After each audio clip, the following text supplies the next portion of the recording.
Параноя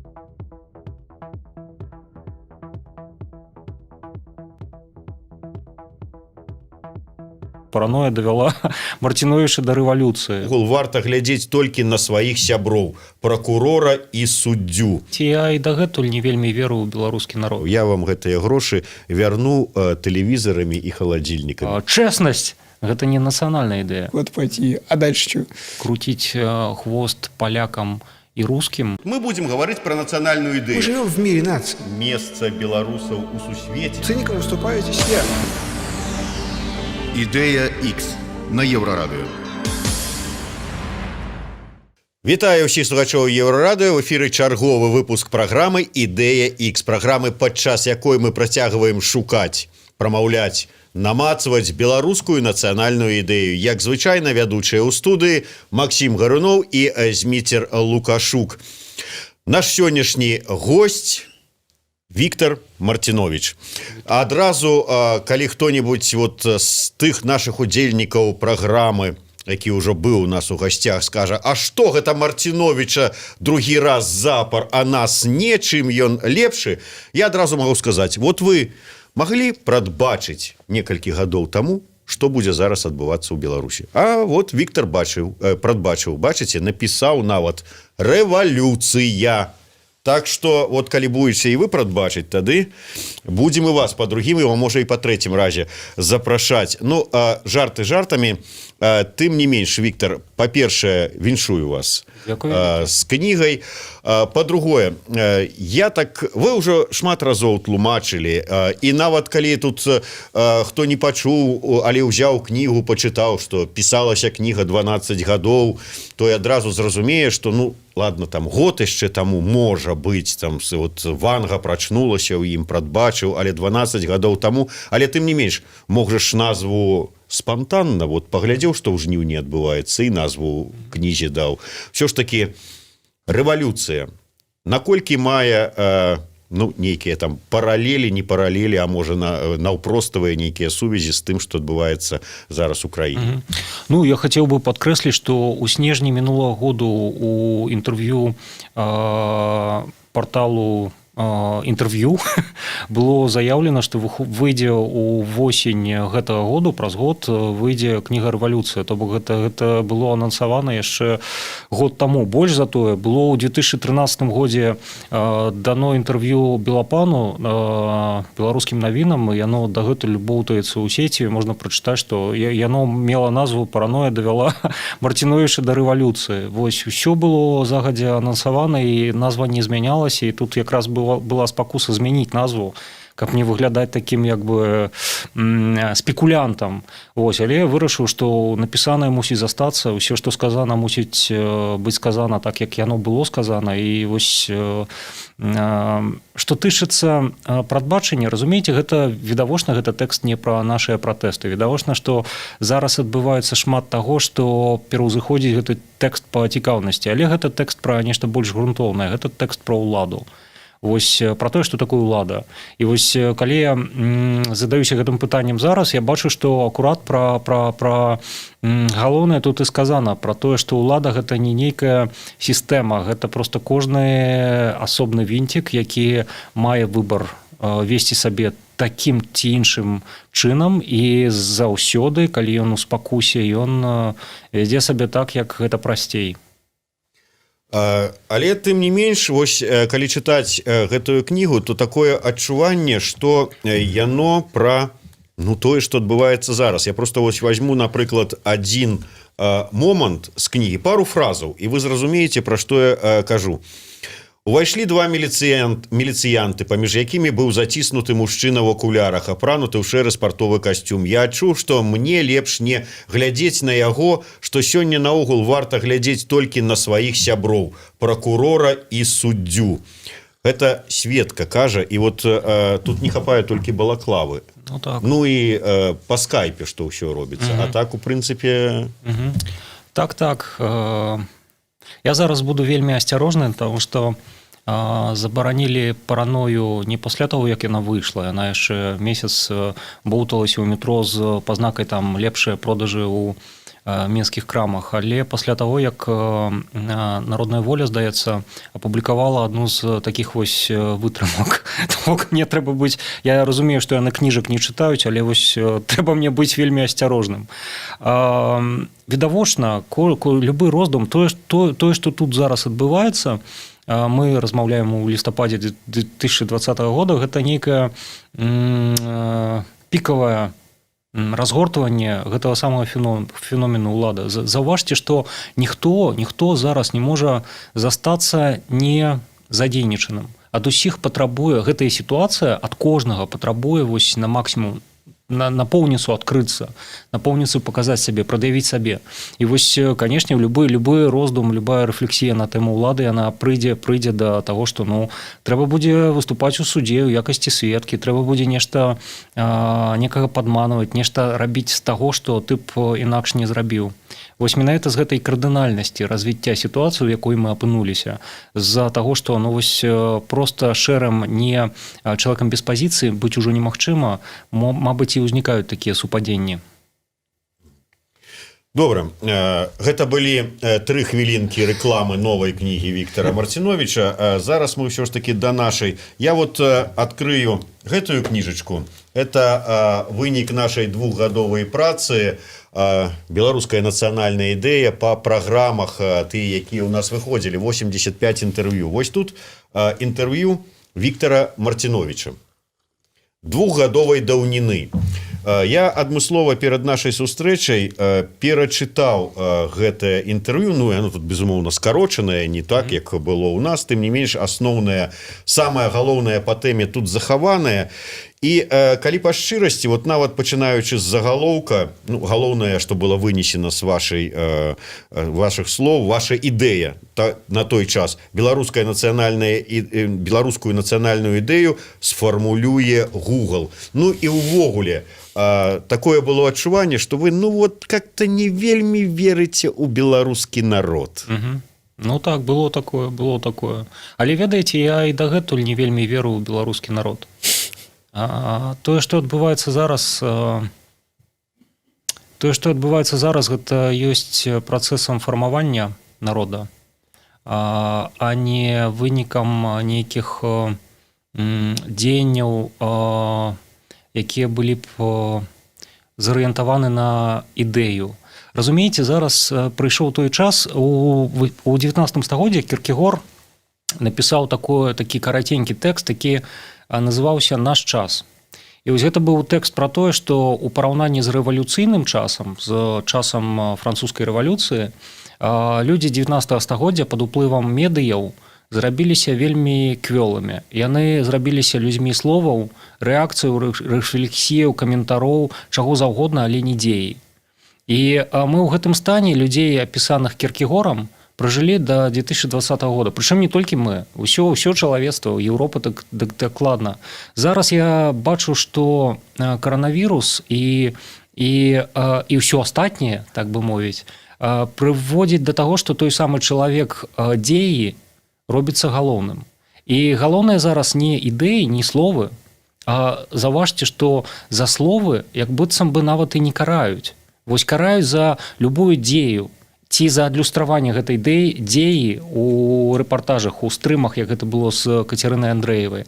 Нават маленечкае дзеянне, нават проста маўклівае стаянне ў ланцугу, гэта ўжо залёт. А вось што ты там думаеш, што ты робіш, больш за тое, гэта нікому не цікава.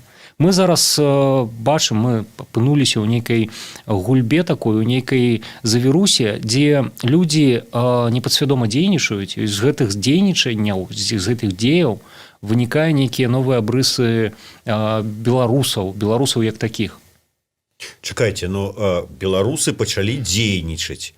У іх ужо нават абрысы нейкія вынікаюць. Так а чаму ж нявер'е ў народ? Разумееце,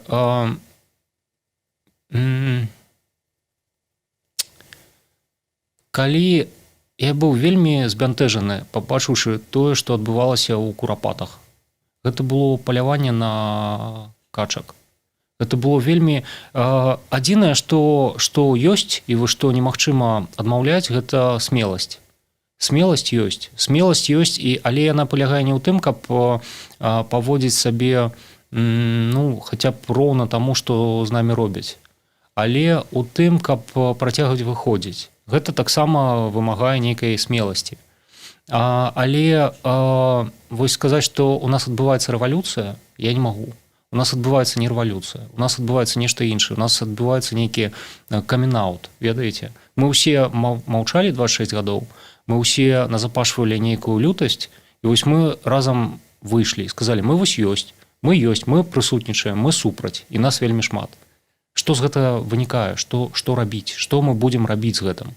Мы 4 месяцы ўжо, 4-й месяц пайшоў, мы нічога не робім, мы толькі выходзім. І нас за гэта вельмі люта караюць. Нас ідзе такая касьба, ведаеце, ну, калі за ўвесь 2010 год, за ўсе гэтыя пратэсты было ўзята 1000 чалавек, тут 1000 чалавек бяруць за одну нядзелю, за один тыдзень, за одну нядзелю ў тыдні. І што? І як бы і што? Што, уласна кажучы, адзіны кампанент смеласці тут толькі тое, што мы працягваем існаваць, толькі тое, што мы працягваем казаць, што мы ёсць. Вось і ўсё. Як бы я так думаю, што мы даспеем, што разумееце, беларусы гэта нацыя, якая мае уласцівасць пры Лукашэнку прымаць вельмі нязручныя паставы, вось і стаяць у гэтых паставах 26 гадоў. Мы 26 гадоў цярпелі. Вось мы стаялі вельмі нязручна для сябе, але цярпелі.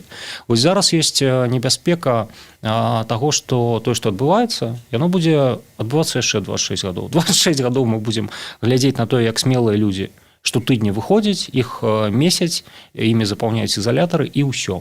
Як бы, ну, зноўку ёсць нейкі дэфіцыт дзеянняў, нейкай дзеі. Я не кажу зараз пра супраціў, я кажу пра нейкія дзеянні. Вось дзеянняў мне якраз акурат бракуе.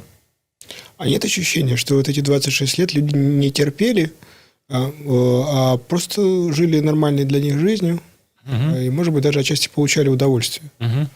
Терпели, может быть, ну, так не обижайтесь, но, может быть, вы. Да, в общем, вот и вы. Ну, то есть, в общем, вот журналисты, люди, которые не сильно совпадали вот с такой постсоветской, там, откровенно советской лукашенковской системой. А всем остальным, то есть большей частью людей, которые сейчас выходят на улицы, им-то было комфортно. Они не приспосабливались ни к чему. Это был их собственный мир. А то, что сейчас происходит, они почему-то отказываются от своего собственного мира или не отказываются. Вот. Дело в том, что тот мир, от которого они начали отказываться, был, в общем-то, совсем некомфортным. Что в этом мире было комфортно? Ну, если они не выходили, значит, комфортно. Ну, это значит, что... Если вы у меня из кармана вытащили кошелек, а я при этом не начал кричать и сопротивляться, значит, я считаю, что это кошелек ваш. Ну, хорошо, может быть.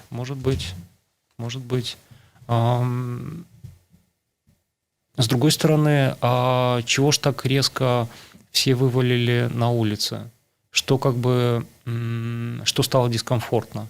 Вот давайте так. Поскольку я тут немножко адвокат дьявола, им стал дискомфортен сам Лукашенко. То есть, грубо говоря, этим людям, которые не приспосабливались, им не нравится Лукашенко образца 2020 года. А вот если бы сейчас был Лукашенко, обновился и стал Лукашенко образца 1994 года, то есть тогда он говорил с большим уважением к людям. Но личбовый такие. Да, ну то есть он умел подстраиваться под людей, он играл под людей, как бы его был основной конек. Это то, благодаря чему он смог обаять всю страну. И он принимал те решения, которые тогда казались всем рациональными. То есть им не нравится старый Лукашенко, они хотят нового Лукашенко, и они сейчас в поисках нового Лукашенки. Сейчас, вот вам, может быть, кажется, что они хотят сменить мир, сменить систему, им эта система нормальна. Им нужно найти нового Лукашенки. Цыпка. Ну, они, может быть, сейчас там высматривают где-нибудь, извините, перебиваю постоянно, где-нибудь, может быть, в администрации президента, где-нибудь, может быть, в облсполкоме какого-нибудь нового усатого персонажа, который вот их будет удовлетворять. Да? Надо при этом признать, что, в общем-то, Лукашенко ничуть не поменялся.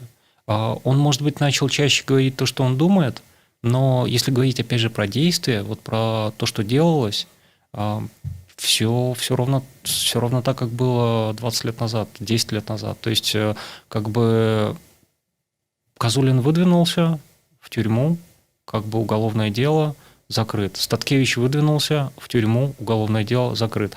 Выборы, извиняюсь, проходят с досрочным голосованием с тех времен, когда впервые после 1994 года произошли выборы. Нет, я думаю, что, конечно, всем было дискомфортно. Конечно, все, уж горожане-то точно чувствовали дикий дискомфорт от того, что городом управляет деревня, от того, что как бы Могилевская область, тут и Гомельская область раздает куски в центре под абы что. Это не про политику, это про какой-то комфорт. Не знаю, как бы состояние медицины, поборы в школе. Все это было всегда. Просто, быть может, коронавирус заставил людей задуматься, протрезветь. Быть может, падение зарплат, невозможность уехать, опять же, которая коронавирусом была обусловлена, как-то радикализировало наиболее недовольных, которые до сих пор молчали. Но, повторюсь, нам пока рано, нам, белорусам, пока рано впадать в эйфорию. Действительно, там Оксфордский словарь включает белорусский в слова года, но я бы не спешил испытывать эйфорию. Нам еще много предстоит сделать до момента, когда мы станем, в общем-то, народом. Я говорю не про улицу, вообще про какую-то работу внутреннюю, но делать это надо делать, а не говорить, не думать. В смысле не думать? А что делать-то? Ну, понимаете, вот возьмем эту идею про дворовые протесты. На уровне идеи идея гнилая. О ней говорят давным-давно. То есть это не та идея, которая вот прямо озарила всех, заставила офигеть и как бы вот из-за качества своего вспыхнула. Дело было не в идее, дело было в том, как она наполнилась действиями. Я имею в виду в том, что вывалило дофигища народа, и определенным образом этот народ себя вел. То есть начал действовать. И как бы, повторюсь, ноябрь 2020 года в Беларуси – это время, когда офигевать заставляют действия. Причем действия с обеих сторон. Как действия как бы тех, кто вывалил, так и действия тех, кто… Особенно действия тех, кто как-то с этим работают. Мы заметим, мы говорим все время не об идеях, не о качестве идей, не о качестве, не словами говорим даже, а исключительно действиями. С нами никто не пытается разговаривать. Вообще, в принципе, да, та попытка диалога, которая была, это же тоже было скорее действие. Вот мы возьмем человека, посадим его, и он будет там. Это тоже как бы действие, это не слова. Смотрите, вот тут приходил Станислав Шушкевич, и вот мне даже стыдно, наверное, но я его все спрашивал. Вот вы когда подписывали вот Беловежская пуща, вот, первый по списку, у него фамилия, вот, вы знали, что это будет такое? Он говорит, не знал. Угу. Вот а зачем подписали? Ну, как бы, это же независимая Беларусь. Вот об этом. Вот, а дальше что? Ну, а когда ехали из Беловежской пущи в Минск, вы думали, вот, что какую страна будет? Ну, вот, что вы хотите? Не думал. Я думал, что уголь надо где-то купить и газ. Хорошо, а потом, когда купили? Ну, потом еще что-то случилось. А потом, еще что-то случилось. И, в общем, каждый раз я пытался понять, как бы, а зачем он подписал-то, что он хотел вообще? Ну, как бы, даже как бы... Потом, в конце концов, как бы мы его мучили, он там вспомнил строку из Янки Купалы о том, чтобы вот как бы на своей земле человеком быть. Людьми зваться. Да. Вот. Но это как бы нужно было 20 минут человека мучить, чтобы он сказал, что вот, слушай, да, вот лежал у меня том стихов, и там что-то было такое написано, и, наверное, вот это вот. Но вообще это как бы вот не надо. Вот, это, вот не знаю, это какая-то местная особенность или что, вот с вашей точки зрения? Извиняюсь, мне кажется, что вы говорите то же самое. Ну вот надо что-то сделать. Надо что-то сделать. Надо вот куда-то выйти, куда-то пойти. А дальше что? Так нет, вы посмотрите, интерес-то в том, что все идеи великие, которые рождают философы, сейчас социологи, политологи, они все в топку. Но вот как бы идея учредительного собрания, да, мы учредим Беларусь, да, как бы потом собираются люди и в большой массе своей что-то делают. Причем делают это не потому, что они где-то услышали. Ну, вот сколько раз то, что рекомендовали делать телеграм-каналы, не соблюдалось и вливалось во что-то совсем другое. Вот это про коллективное действие, про его как бы силу, про то, что любая, ну, слова потеряли свой вес. Они вообще стали какой-то медузой, какой-то бумагой туалетной размягшей. Важно, вот сейчас важно только то, что делается, и делается вот как бы инициатива, она возникает не из слов, а из какой-то вот стихии, просто из последовательности событий. Шушкевич там уголь должен был купить, поэтому расписался, а тут ты как бы, ну вот, окей, ты живешь Новой Боровой, и тебе отрубают отопление. Вот, извините, я вот перебью про Новую Боровую. Я вот был на первый раз на Боровой год назад, наверное. Первое, что бросилось в глаза, там висит Конституция. По-моему, это такая немного копия Ужуписа из Вильнюса. И там в этой Конституции много чего интересного написано. И если я так себе представил, что это типа белорусы собрались, придумали себе Конституцию, скинулись деньги для того, чтобы ее там отлить, поставить, и все они ее читают, и детей заставляют. Это все-таки какое-то слово, какой-то замысел, какая-то идея все-таки есть. Вот. Ну, то есть, по-моему, и мне кажется, Боровая, она такая активная и веселая, потому что там типа вот как бы есть какой-то проект. Нет, все немного тоньше. Ведь посмотрите, какие районы ведут себя активнее всего. Ну, рядом же с Боровой есть Грушевка, у которой нету Конституции, но которая тоже себя ведет заметно. И это связано с тем, что это большие кондоминиумы, большие многоэтажки, заселенные городскими людьми, городскими жителями, которые сами себе купили жилье, и которые друг друга видят постоянно, которые вынуждены объединяться в какие-то домовые чаты, чтобы решать повседневные проблемы. И как бы что-то делать, опять же, для того, чтобы у них там мусор вывозился и так далее. И это то, что было во Франции в XVIII веке. Какого-то, ну, формирование класса буржуа на фоне города, который предельно аристократичен, да, который управляет. У нас есть Бастилия своя, да, у нас есть аристократы, у нас есть личная гвардия, которая, даже если ты не в личной гвардии, ты все равно в личной гвардии. Причем размер этой личной гвардии, вот где начинается солдат, да, это учитель уже солдат в личной гвардии или еще нет. Ну вот, и и тут вот возникает буржуазия, которая она... Вопрос в том, насколько она сможет что-то сделать для того, чтобы стать классом, с которым считаются. Вот, потому что, опять же, ситуация с подступами к Окрестино, когда огромная толпа подходит к Окрестино, а потом понимает, что Окрестино – это страшно, и она отступает от него. Эта ситуация очень интересная, потому что очевидно, что никто не готов на сопротивление. Никто не готов на сопротивление. И очевидно также, что это не ситуация гражданской войны, потому что стреляет только одна сторона. Остальные являются жертвами. И вот героизация жертв – это то, что мне совсем непонятно. Я признаю смелость жертвы, я признаю смелость, я знаю, что надо сильно подумать перед тем, как ты уходишь. Но это не то, что ведет к каким-то изменениям. И вот что приведет к изменениям, для меня секрет. Но с другой стороны, я понимаю, что это уже закат. И это тоже разлито как будто в воздухе. Вот понятно, что мы наблюдаем закат. И какое сочетание факторов. Я в прошлом году разговаривал с Крастевым, и вот он вспоминал, что прямо накануне, за 2 недели до распада СССР, Советский Союз казался чем-то настолько же естественным, как природа, как воздух, как лес, да? И потом бабах, и Советский Союз перестал существовать. В результате последовательности действий, когда уголь надо было покупать, да, и так далее. Вот тут единственный вопрос в том, буржуазия ли это сделает, или это сделает опять Шушкевич, которому надо уголь покупать. Потому что там же тоже есть свои Шушкевичи, которому надо покупать уголь, и которые прекрасно понимают, к чему все идет. Вот. Немножко туманно, но, по-моему, это единственное допустимое.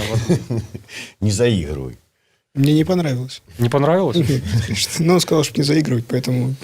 Я крыху, можа быць, у іншы бок. Калі вот мы першы раз размаўлялі з вами 2 гады таму, потым мы размаўлялі год таму з Бахарэвічам, ну і можна, в прынцыпе, прыгадаць таго ж самага Варашкевіча, да прыкладу, з якім, нават Вольскага. У мяне было такое адчуванне, што вот ёсць гэтая незадаволенасць творчай беларускай інтэлігенцыі беларускім народам, у тым ліку, можа быць, нават найбольш з-за таго, што беларусы не цікавяцца тым, што робяць творчая Беларусь, скажем так. І што вы, усе творчыя людзі, вымушаныя жыць у такім вот, у сваім нейкім такім вось, варыцца ў сваім саку сярод невялікай колькасці прыхільнікаў, да, прыходзяць там сотні, можа быць, тысячы на аўтограф-сесію, але хацелася б мільёны, хацелася б, каб пазнавалі Марціновіча на вуліцы, як, я не ведаю, там... Як... Філіпа Кіркорова. Да, хай будзе так. Як саладуху. Што ты мне ўсё падсоўваеш там сваіх? А гэтага нема. Але я да чаго? Я не к таму, што зараз падпіць, але паглядзім вот сёння, што адбываецца гэтыя дваровыя сустрэчы. Раптам беларусы прыгадалі: ой, Лявон Вольскі, да, там 30 гадоў уже спявае, ой-ой-ой, а мы вот так цікава, ой, Марціновіча, давайте послухаем. Какая прекрасная женщина. Да, кстати, женщина, представьтесь. Ганна Северынец, прекрасно.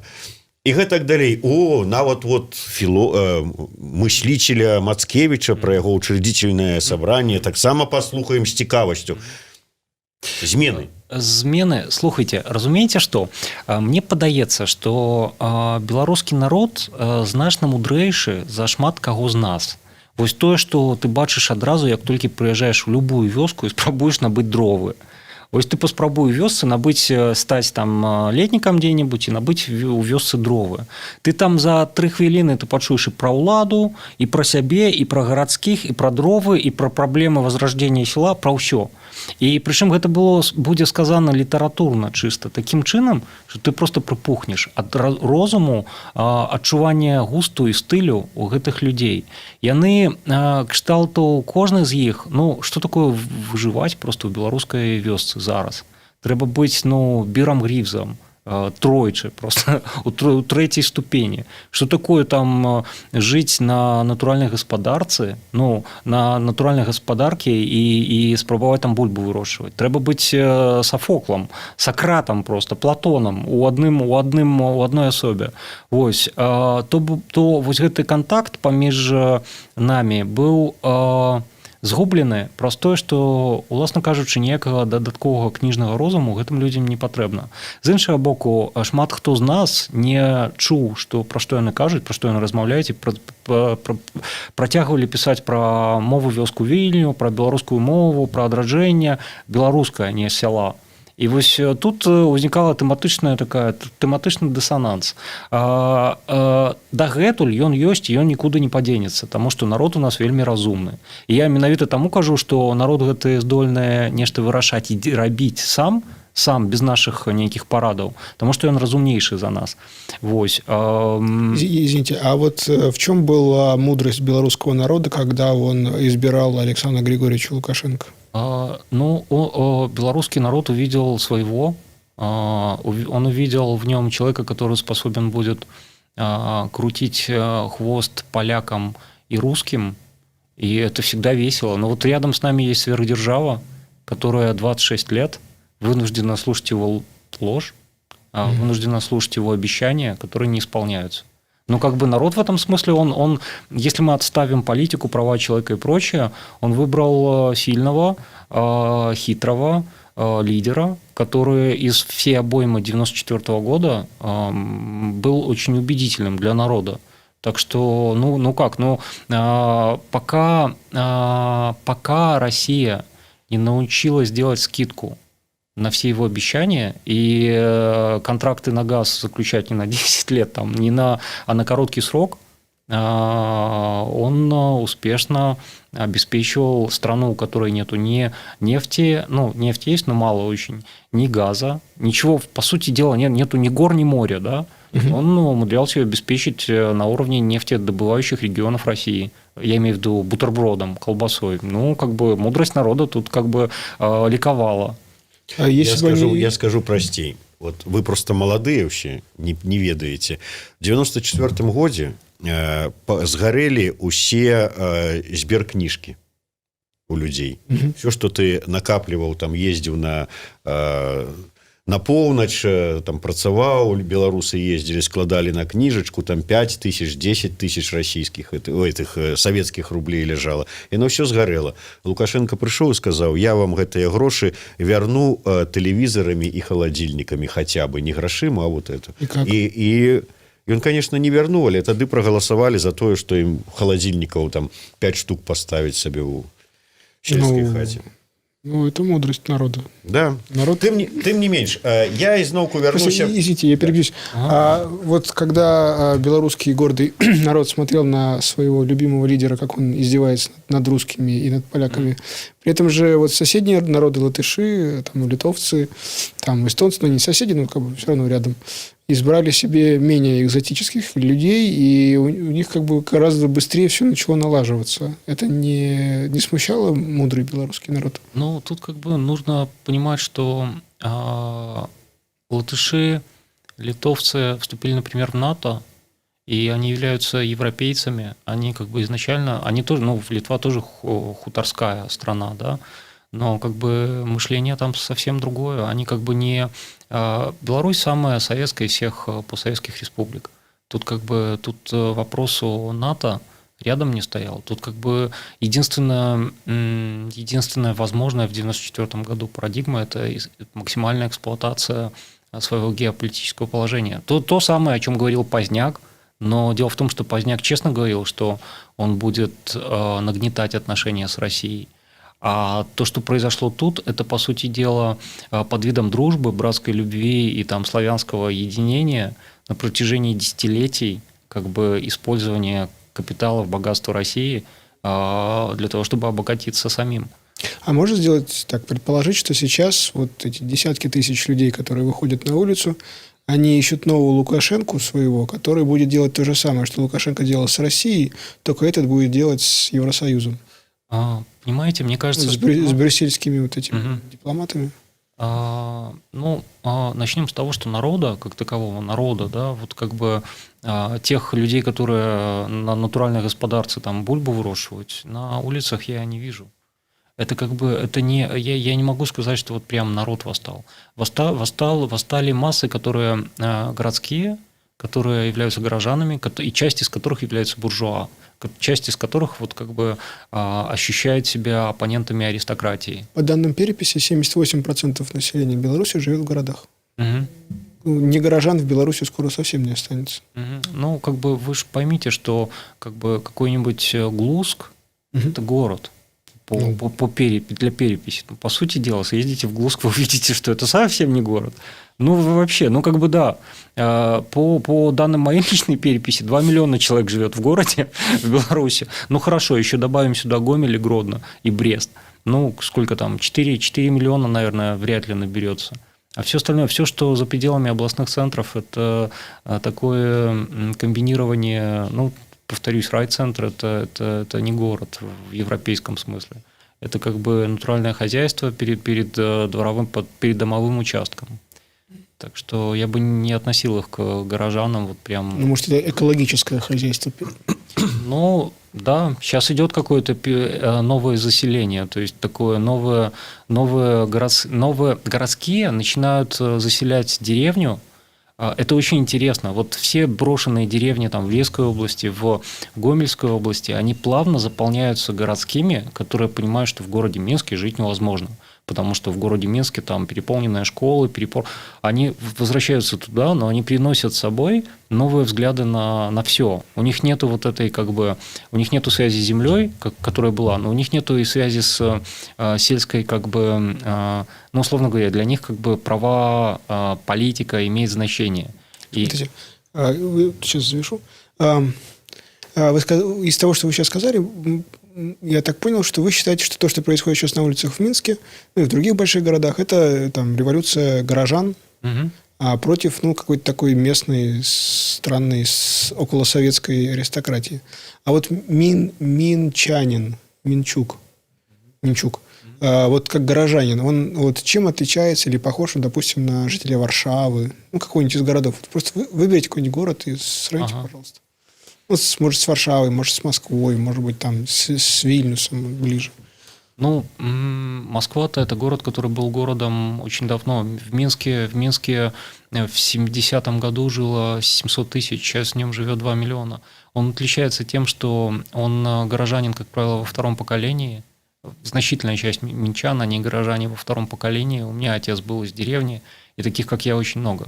Более того, благодаря таким районам, например, как Каменная Горка, которые просто, ну, возникли из ниоткуда и наполняются. Вот интересно посмотреть, сколько нормальных горожан, сколько горожан потомственных живет в Каменной Горке. Мы наверняка увидим, что это люди, которые приезжают не из Минска.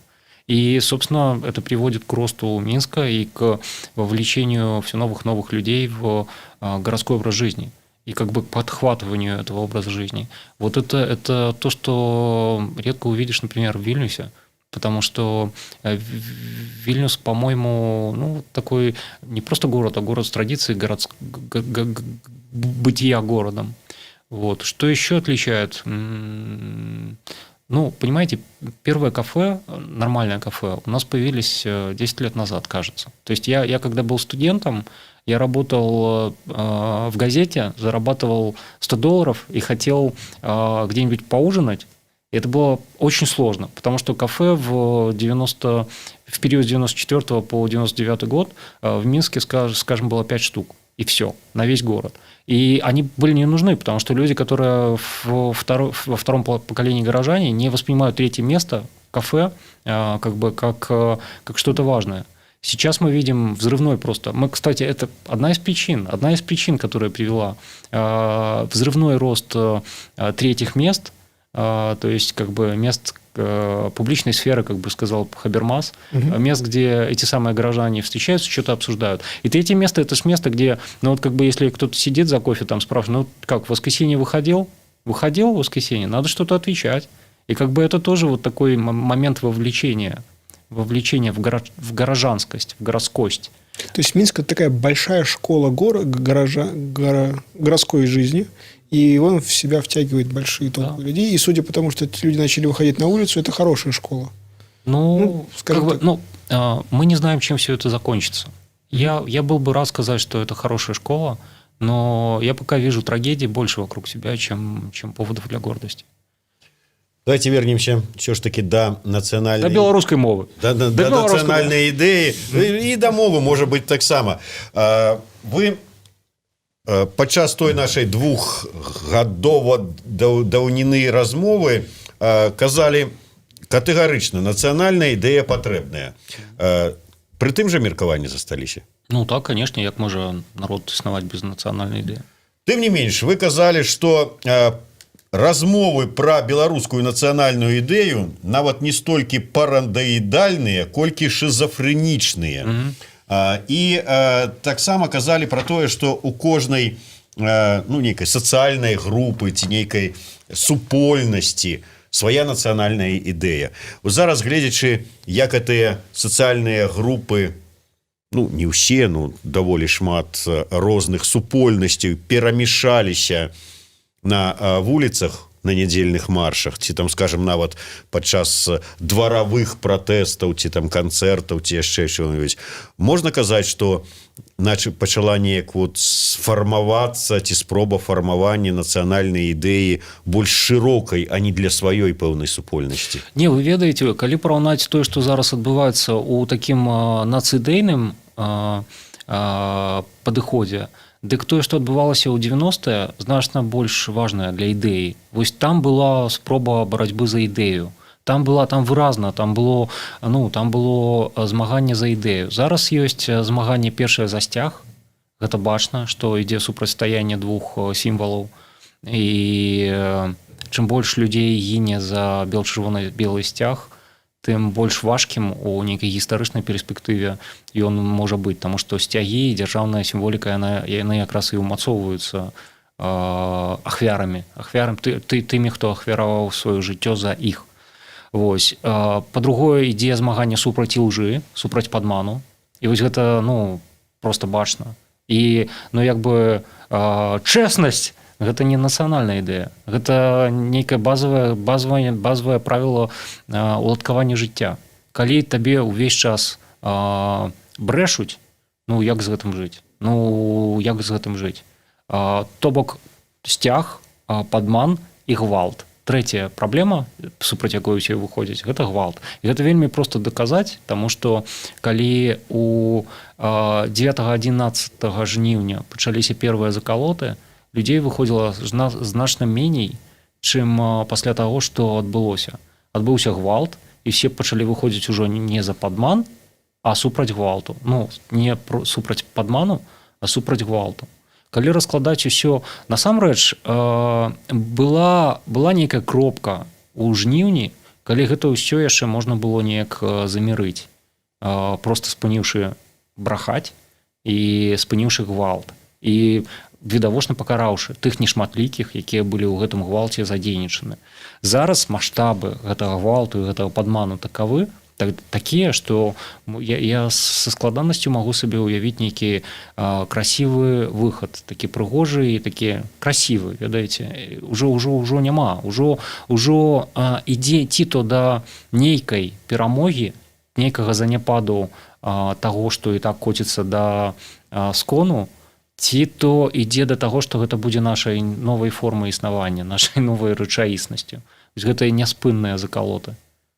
Атрымліваецца, што ўсё, што зараз адбываецца, гэта за сумленнасць, супраць гвалту, за справядлівасць, але ніякага дачынення, да спробы сфармуляваць нацыянальную ідэю, ці вызначыць, ці знайсці, ніякай не мае. Можна пачытаць тыя рэчы, якія людзі пішуць на аркушах паперы, на сваіх плакатах. Там шмат пра падман, там шмат пра гвалт, там шмат супраць чалавека, які абвесціў сабе пераможцам. Змаганне за ідэю вялося ў пазнякоўскія часы, калі там жыве Беларусь, значыла не тое, што ты супраць гвалту і супраць падману, а тое, што ты прыхільнік БНФ. Вось зараз ідэйнага складніку у гэтым няшмат. Ідэя тут толькі ў лучнасці, у адчуванні лучнасці, але з гэтай лучнасці мусіць выйсці нейкія каштоўнасныя рэчы, больш істотныя за агульначалавечыя. Я супраць падману, я супраць гвалту, і я за чырвона-белы сцяг, таму што гэта сцяг, за які караюць і які не носяць тыя людзі, якія караюць. Гэта занадта, ведаеце, агульначалавечае для того, каб быць змаганнем за ідэю менавіта. А если в Беларуси вдруг появится, белорусы возьмут свою территорию Беларуси под контроль и весь чиновнический аппарат под контроль, я имею в виду граждане, и сделают такую страну, в которой точно власть не будет врать, в которой никакого насилия со стороны полиции не будет, это тяжело добиться, но тем не менее вдруг им удастся. И если, бело-червоно-белый цвях, понятно, и, в общем, вся эта страна будет наполнена уважением, и честность, и отсутствие насилия, и взаимное уважение, это вполне себе универсальные такие штуки, которых все хотят, кого не спроси. Но если им, белорусам, здесь все это удастся добиться, то, по-моему, вполне себе такая нормальная национальная идея. В Америке там тоже. У нас у нас все налоги прозрачные, и все, и вся идея для целой страны. Это, по-моему, может этих трех штук, это настолько фундаментально, настолько тяжелые для исполнения задачи, сделать так, чтобы тебе власть никогда не врала. Она всегда лжет всем. Даже Папа Римский, скорее всего, в Ватикане что-то лжет. Чакай, ты зараз фактычна за Віктара сфармуляваў нацыянальную ідзею, хаця я хацеў, зараз можна сказаць, апярэдзіў мяне, хацеў спытацца, што атрымліваецца, да прыкладу, будзе перамога гэтых памкненняў да справядлівасці да ўсяго, зменіцца ўлада, зменіцца рэжым, але эта праблема фармулявання нацыянальнай ідэі застанецца, ці ўсё ж таки тады будзе, як Максим сказаў? Глядзіце, як сказаў Максим, любая ўлада заўсёды будзе хлусіць. потому что ну гэта немагчыма не хлусіць. Любая ўлада заўсёды стаіць на гвалце, потому что гэта яе сутнасць, гэта і ёсць улада. Гвалт легітымны гвалт, які ты прысабечваеш. Я магу гвалціць, а ніхто іншы не можа. Я магу людзей замыкаць у турмы, ніхто іншы не можа. Тут пытанне просто ў тым, як тут не прыгадаць Суркова з ягоным глыбіннай дзяржавай. Праблема ў тым, што заўсёды гэты гвалт не бачны. І гэтая хлуса, гэтая мана не настолькі ўсеахопная. А ў нас асабліва за апошнія 4 месяцы гэтая глыбінная дзяржава, яна стала нашай шыльдай. Мы пачалі ганарыцца ёй. Мы пачалі выносіць гвалт і падман, і як бы, а вось так, а вось мы так можам. І як бы Суркоў тут бы просто здох бы, як бы, калі і тут размова ідзе не пра тым, каб выбудаваць дзяржаву без гвалту і без маны, таму што гэта утопія. Любы, хто будзе гэта абвяшчаць, ён будзе утапістам, які ў рэшце рэшт выбудуе яшчэ горшую антыутопію, чым тая, у якой мы жывем. Тут просто размова тым, каб гэта прыхаваць неяк. Ну, ведаеце, сорам неяк схаваць, там, зашпіліць штаны, таму што, ўжо немагчыма глядзець просто, як так? Яно ў глыбіні мусіць быць. Яно мусіць быць, таму што, як бы, а як ты будзеш караць злачынцаў? Як ты будзеш выбудоўваць, дзяржава без турмы не можа быць. Просто ў гэтую правілы змяшчэння ў гэтую турму мусіць быць няспрэчнымі і законнымі. Мусіць яшчэ закон вярнуцца. Але чаму я закону не згадаваў? Таму што гэта якраз і ёсць мана. Вось гэта ўжо неяк не як беззаконне ўспрымаецца тое, што зараз адбываецца, як проста мана і хлусня, якая прыходзіць і падмяняе сабой закон. Вось, то мне падаецца, што гэта не тое, на чым можна збудаваць. На гэта можна збудаваць файную утопію. Вось. Я опять, как всякий понаехавший с Востока, все переборщил. Сейчас по-белорусски воспроизведу. Вам будут лгать, но каждый факт лжи будет рационально оправдан и будет терпимый. И вам иногда может достаться от полиции, но ничего сверх того, что вы можете перед вами извиняться, если что не так. То есть, грубо говоря, терпимое насилие и терпимая ложь. Вот на такой... Может быть. Вот, нашли. Добре, давайте все ж таки подводячи крыху, падыходзячы да заканчэння, ось я уже яшчэ раз нагадаю, нацыянальная ідэя двухгадовай даўніны ад Віктора Марціновіча была такая, што беларускую нацыянальную ідэю сфармулюе Google. Так ён не верыў у беларускі народ, што ён здольны сфармуляваць сабе нацыянальную ідэю, што да бацюшкі Гугла, калі ласка, зараз. Власне, все сфармуляваў Максим. Google наш. Дзяржава з прымальным гвалтам, з апраўданым гвалтам, законным гвалтам і дзяржава з законным гвалтам і без неабгрунтаванай хлусні ці без нейкай лютай хлусні. Господи, я за этим в Беларуси приехал, чтобы вот такое слушать. Как бы у нас будет грязно, но вот чуть-чуть. Терпимо. Все будет терпимо. Без блеска. Вот это там ракета пронзает пространство. Нет. Слушайте, по-моему, Мартинович то первый раз со своим Гуглом, что зараз как-то. Либо над нами издевается. Да, я думаю, что конечно, да. я над вами издеваюсь. Конечно. Не, я, разумеете, я ведаю, что вось над работягами за утазу небяспечна здзекавацца. Над мужиком, які бульбу там расціць, небяспечна, потому что вилами атрымаеш. З нами, паміж нами інтэлектуаламі, толькі такім чынам ім варта. Добра, прымаем гэтую нацыянальную ідэю, дапушчальны ўзровень гвалту і такая дапушчальны ўзровень і колькасць маны ось дзяржавы, але вот гэты гвалт і гэта мана, яна ўсё ж таки на якой мове, пад якім сцягам? Са сцягам, мне здаецца, пытанне вырашаным. Яно просто, Тут ёсць артыкул крымінальнага кодексу за абразу дзяржаўных сімвалаў, таму я зноўку буду асцярожным. Але тое, што зараз адбываецца на вуліцах, мне здаецца, назаўсёды закрыла пытанне пра тое, якім будзе сцяг пасля таго, як гэтыя падзеі скончацца. Таму што сцяг, які асацыюецца з гвалтам, неабгрунтаваным гвалтам, выклікае ва ўсіх, акрамя тых людзей, якія былі задзейнічаны ў гэтым гвалце, вельмі шмат пытанняў. Вось, то са сцягам, мне падаецца, пытанне вырашана. Што тычыцца мовы, тут прасцей за ўсё было б, паколькі я беларускі пісьменнік, які піша на беларускай мове, мне прыемна было сказаць, што мова будзе беларуская, але я вось згадваю гэтых мужычкоў з віламі, з якіх бульбу росцяць, і разумею, што не, мы згубілі страцілі, прайшлі той момант, калі можна было хутка павернуць беларускую мову ва ўжытак. Мову будзе дзве, і працяглы час будзе дзве, таму што частка людзей тут, ведаеце, чытаюць толькі на беларускай мове прынцыпова, а другая частка людзей тут не можа нічога прачытаць на беларускай мове. І гэтым дзвюм часткам трэба будзе неяк паміж сабой дамовіцца, а таму будзе две мовы.